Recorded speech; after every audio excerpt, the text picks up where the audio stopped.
Don't call my name, Alejandro. Maybe that's what he reflex. I don't know. Let's look at that. 5, 4,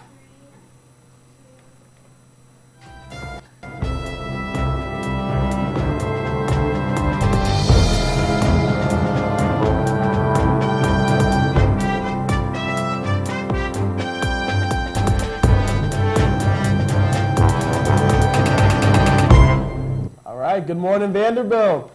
My name is Trevor Anderson. And I'm Fallon Thompson. Today is Monday, March 25th, and this is your Morning View. March 25th, but it feels like January 25th. Yeah, it's wow. You always gotta give yourself the credit on that one, don't you? Yeah, it's I don't get why it's so cold outside. I mean, Horrible. some people say we're paying back because, like, in January it was like 70 degrees for Yep. a little stretch there, kind of warm. People say we're paying for that now. Okay, I can see that. The stupid, the groundhog said that it was gonna be what, like spring immediately. He said, Phil, because he didn't. What are you doing? Tani, come on, dude. Like, Come on. We might have to, probably have to get him retired pretty soon. Get him a little senile there. Poor little groundhog. Which apparently the groundhogs are a British phenomenon. All of a sudden. Oh, little groundhog. Okay, anyway. Sweet little groundhog. Okay, I'm done. Back to the show. Did you have a good weekend? I did. I went on Friday night. I went and saw the tongue-in-cheek performance. Yeah, I was the Hey Arnold Palmer show. Yeah. I was there as well. Yeah, they were quite funny. They are really good. I'm really happy they got a full house. I mean, it was packed. People Yeah. standing in the back and everything. So That was impressive. always a good show. I was A laughing. lot of events going on this weekend too. So good that they got everybody out, even with all Yeah, the competition definitely, going on. definitely. ICCA was here this weekend too, given the I wanted to go so bad. Didn't buy a ticket, did you? Exactly. Didn't buy a ticket. Can't go up and have a ticket. Sold out. Sold out, which is always good news. I mean, selling out Ingram is a big accomplishment. Yeah, Over definitely. 600 seats in there. Sadly, no Vanderbilt groups performed this year though, so that's. Oh, really? I mean, Okay. no one competed. The Meldors performed, I'll say, during the intermission and for a while there, but no competition. Belmont actually competed this year though. Really? Yeah, and actually got second place, I believe. So they're No moving on to the way. finals. They'll be in New York Wow. City. Belmont Belltones always. I think many people don't know that Belmont has an acapella group. That's pretty It's pretty safe to assume, though. So Belmont. hopefully we'll see the Meldors in action again next year. Oh, you will. I'll be gone. So we'll see. That was. But I think ICA is a good event, so hopefully it sticks around. All right, well, moving on to this week's headlines. Justice Edwin Cameron will discuss South Africa's constitutional transition and AIDS personal account on Thursday, April 11th at Vanderbilt University. Cameron is a justice of the Constitutional Court of South Africa and serves as General Secretary to the Rhodes Trust for Southern Africa. As the first senior South African official to publicly disclose his diagnosis of HIV, Cameron was selected as a recipient of the Nelson Mandela Award for Health and Human Rights for his courage in raising public awareness of the disease. His career, which spans safeguarding human rights during apartheid in South Africa, teaching law and serving as a judge, uniquely qualifies Cameron to examine the global response to AIDS. President Mandela hailed him as, quote, one of South Africa's new heroes. Vanderbilt University and the Chancellor's Lecture Series are sponsors of this year's Dining Out for Life event on Tuesday, April 23rd. Considered one of Nashville's most enjoyable and interactive fundraising events, Dining Out for Life has raised millions of dollars for AIDS service organizations across North America, with more than $115,000 raised in 2012 to fight AIDS in Middle Tennessee. More than 6,000 people will dine out April 23rd in more than 70 restaurants that will donate a portion of their proceeds to Nashville Cares for the fight against AIDS. Cameron's appearance is part of the Chancellor's Lecture Series at Vanderbilt, which brings to the university and the wider Nashville community intellectuals who are shaping the world today.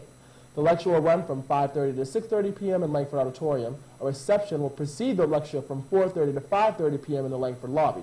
The event is free and open to the public. Seating will be available on a first-come, first-served basis. In a few hours after the Rites of Spring lineup was announced, those who found themselves disappointed with the artists got a serious laugh from a YouTube video. Hitler reacts to 2013 Rites of Spring lineup, posted under the Facebook alias Whitworth Ducky. The real force behind the video was a group of students on the 4th floor of Stanball. Freshmen Joseph Wang, Andy Rogers, Tommy O'Gorman, Peter Lee, Ben Weinreib, Need Lauber, and Matt Cooley.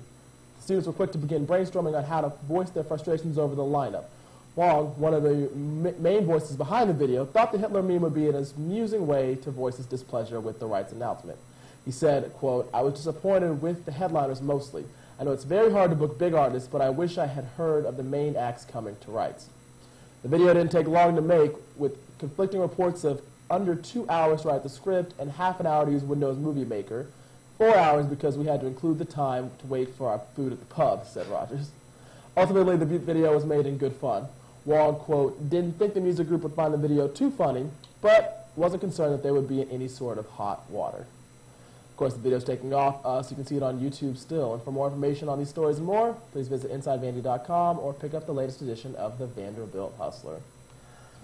That video is something else. It really is. I think it's hilarious. It's good. I think it's a good way to keep people damn always, ballers. Yeah. Correction there. I apologize. The name is Ned, not Need. I apparently got that long E mixed up. So Ned, I apologize. It's fine. Happens to the best of us. But I do think everyone check out the video. I think it's a good one. I mean, people are always upset with the rights lineup, and you can never please everybody, and yada yada. Well, I think it was a good outlet to get your disappointment. It was a creative outlet. Yeah, I mean, it's better than just going around and moaning and growling about it. So I think that's a funny thing. And we still got at least one or two more artists on the rights lineup who are still TBA. So hopefully somebody people are more familiar with. Music group. I'm excited for our lineup right now, but it can only get better for me. But I understand. That's true. Everyone else, keep your head up. It's gonna get better. So you got faith in the music group they got to pull through. I do. Great. And speaking of faith. Well, right into my story. We've all heard of the notoriously cult-like Westboro Baptist Church, an interesting organization with an extremely tumultuous past in the media. They often use the F word to describe homosexuals and hold regular protests against the sodomizing nation of America. Let's face it, it's hard to think of a group more homophobic than them. And just when you thought you had heard enough about them, one man is finally bold enough to strike a counteroffensive against them. Aaron Jackson, the 31-year-old, was voted a CNN hero for all of his charity work. He is the co-founder of Planting Peace, an organization supporting rainforest conservation, deworming projects, and orphanages around the world, and especially in places like Haiti. However, now it's hate he says he's fighting. Jackson himself is not gay. He says, "I'm a straight ally," as one would say. However, he is big on equality. After hearing about 9-year-old Joseph Miles staging a counter-protest last year with a sign that said, "God hates no one," Jackson decided to do a little more research. And while Googling the Westboro Baptist Church, he went to the street view of the headquarters in Topeka, Kansas, and saw that that a house across the street from the church had a for sale sign on it. He said that it hit him right away. He decided he was going to buy the house across the street and paint it the color of the pride flag, a rainbow. However, unfortunately, the house was not available, but one a little down the street and still in very plain view of the church was. Jackson tried to get the seller to reduce the price, but the seller wouldn't budge. So Jackson's charity, Planting Peace, ended up coughing up $81,000 to pay for the property. Jackson moved from his house in Florida to the Topeka property several months ago, but had to wait until the weather was warm enough to paint, and he could actually find a painter to do the job. Most painters were too afraid, but one military veteran, Mike McKesser, decided to take on the job. On Tuesday, the house got transformed into a gay pride rainbow house. The plan is for the charity to run anti-bullying campaigns out of the rainbow house. Meanwhile, the Westboro Baptist Church sent out a statement to CNN saying, "We thank God for the sodomite rainbow house. It is right across the street from the only church that loves people enough to tell them about the Bible truth about filthy, soul-damning, nation-destroying sin of sodomy. The sodomite rainbow house helps shine a bright spotlight on us." Right they are, because the house has gained international attention and is causing traffic jams in Topeka. Donations are already being made for the cause, and since Jackson says he bought the house because he wants to show that where there's hate, there can also be love. I guess that really proves the age-old adage that it's all about location, location, location. Wow. That's something else. I thought so. The house is actually really pretty, though. It's all rainbow, and it's like one of those houses that's kind of ridgety. So each ridge is a different color. It's actually really pretty. Really convenient how it's set up that way. Yeah, exactly. Very convenient. So it'll be interesting to see how that progresses. Definitely. Now you kind of got almost like the Hatfields and the McCoys on two sides. And, exactly. Hopefully it ends interesting. well for everybody. Exactly. All right, moving on to your entertainment headlines this week. We always kick things off with last weekend's box office, and this week will be no different. Coming in, we got a brand new #1 box office flick this week, which is The Croods, which took home the Neanderthal-based comedy. Took home $45 million this weekend, a very, very strong start, beating most projections. Coming in #2 this week, debuting also with strong numbers, was Olympus Has Fallen, the new White House presidential action film, I guess is the best way to describe it, starring Morgan Freeman, Aaron Eckhart, and Gerard Butler, among others, bringing in $30.5 million. And following in #3 this week was last week's box office champ, Oz the Great and Powerful, bringing in another $22 million. Oz the Great and Powerful is already the highest grossing film of 2013, and this week just adds on another strong tally. So overall, really solid week at the box office. Top 3 films have made more than $20 million apiece, which is the first time this year that has happened. So good job at the box office. Looking forward, if you want to see what's coming out this week, there's one big release coming out. You may not have known it's coming out. It's a sequel to a popular 2009 film. It's G.I. Joe. Retaliation hits the box office this week on Thursday at midnight. The sequel follows the 2009 film G.I. Joe: The Rise of Cobra, starring Channing Tatum, among others. Though it had mixed reviews in 2009, on Rotten Tomatoes, the film made over $300 million at the box office. This new installment features Dwayne "The Rock" Johnson, among others. Of course, G.I. Joe's played once again by Channing Tatum, following where the 2009 sequel left off. Should be a good action film, another strong action hero presence to bring up the box office again.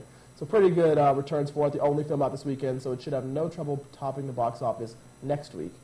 On music side of things, we've got 3 big new albums coming out this week, the first of which is country crooner Blake Shelton's latest release, entitled Based on a True Story. The album follows the hit single Sure Be Cool If You Did, which has already topped the iTunes charts. Sheldon, of course, is probably best known still for his last album, Red River Blue, and his guest spot on The Voice. Again, with the publicity that's going on, expect Shelton probably to take over the top spot of the Billboard charts next week, assuming, of course, that Justin Timberlake doesn't have a second Slaughterhouse week. Also in the field is OneRepublic's new album entitled Native. The third album of the group follows their 2007 smash hit with the singles Apologize and Stop and Stare, among others. Secrets, of course, their last major album. OneRepublic, although they haven't had quite a hit single yet, they should still have enough momentum to get in the top 10. For you singer-songwriter fans out there, Ryan Tedder, of course, is a huge songwriter for a lot of artists. So hopefully some of that momentum carries them through into the Billboard charts next week. For you electronic fans out there who aren't quite as big fans of Shelton or OneRepublic or mainstream, Depeche Mode is also putting out their newest album entitled Delta Machine. The album, of course, the huge English band, will probably debut in the top 20 in the Billboard charts. Electronic following, not typically as strong as your pop followings, but hopefully they'll have a good week as well. And those are kind of your big albums this week. A lot of independent releases coming out as well, so be sure to check those out if you can. Moving on, if you want to stay on campus this weekend and probably not get out to the movies or check out the latest in the music stores, Multicultural Awareness Month has a lot of activities coming up this week as they finish everything out with their infusion this weekend. On Monday, the Muslim Student Association will host the Middle East Peace Discussion, and also on Monday night, the Vanderbilt's NAACP chapter will host a forum entitled Defying the Boundaries of the Diaspora. It's a Black Culture Forum, so be sure to check that out in the BCC as well. Coming up on Tuesday night, the African Student Union will sponsor a talk entitled Perceptions of the Dark Continent, Uncovering Myths About the African Economy. No major events are happening on Wednesday. However, on Thursday, be sure to check out Vandy Feminist and Vuse's joint collaboration entitled V-Day, which will entitled A Memory, Monologue, Rant, and a Prayer. A few students will be performing at the event along with the discussion.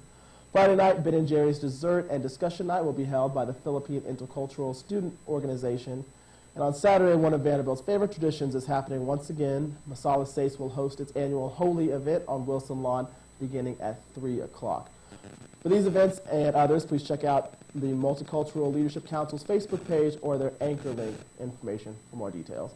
So it should be a pretty good weekend going on with also Holy. Even though it'll be a little cold out there, so make sure you bring a jacket and watch out for the water guns. Should be a pretty good week for multicultural awareness. Also, Infusion will be this weekend on Sunday, a chance to relive all of the performances that the multicultural organizations have put on throughout the year. So if you missed anything at Harambe Asian New Year Festival, for example, those performances will be recreated Sunday on Alumni Lawn. And we got a special birthday in the house today, and by in the house, I mean in the world. Aretha Franklin turned 71 today, so we want to wish her a happy birthday here from Morning View. Looking pretty good for 71 up there, I gotta admit. I hope I look like I'm 71, black and white too especially. So happy birthday to Miss Franklin. If you don't know who Aretha Franklin is, R-E-S-P-E-C-T to her. I don't, there you go, there you go. If you don't know who she is, check her out. She's the queen of soul. Hopefully you've at least heard of her name. If not, get on Spotify right now. Spotify. Right now. Turn it on. Also, Elton John's birthday is today, so we want to give him congratulations. We'll be playing in Nashville next Friday night at the Bridgestone Arena. So if you want tickets to that, they're probably still available. Again, had to choose between Elton and Aretha. I had to pick one. You know, I should have covered Elton. I'm sorry, You Elton. have to- That's my bad. You have to give Aretha I know you're watching, the and I deal. know you're really upset. I'm sorry, Elton. So, you know. No, really. But really, no. Well, as you can see behind us, it's still kind of bleak outside, so that kind of... It's January 25th weather. I'm really- telling you. It's High of 43 and a low of 32. 32, that's freezing for those of you who 32. don't know. So, I was forecast getting- showing that it might even have a little mix, like snow, No, sleet, this morning I was flurries. getting hit in the eye by little, like, it wasn't like rain, but it wasn't snow. It's like, I guess they're called flurries? Yeah, flurries. I don't know. I'm from South Alabama. I don't know the terminology, but Hopefully, I was getting hit in the eye by them. I mean, hopefully it'll warm up a little bit. I know a couple years ago, Wrights was freezing cold. I don't remember if it was last year or the year before, but this weather's not looking too good Yeah, I warm up know. by April. Oh, I mean, no. even this weekend with Holy going on highs of maybe in the 60s, so people running around with water guns out there. It's gonna be interesting to see what happens. Keep Well, bundled up, Vanderbilt. Yes, make sure you stay warm, and hopefully we'll see something coming up in the next few weeks. Well, make sure you stay with us here on Morning View, and we'll keep you updated on the weather and all your Vanderbilt news that you need to know. Until next time, again, I'm Trevor Anderson, And I'm Fallon Thompson. and have a great one.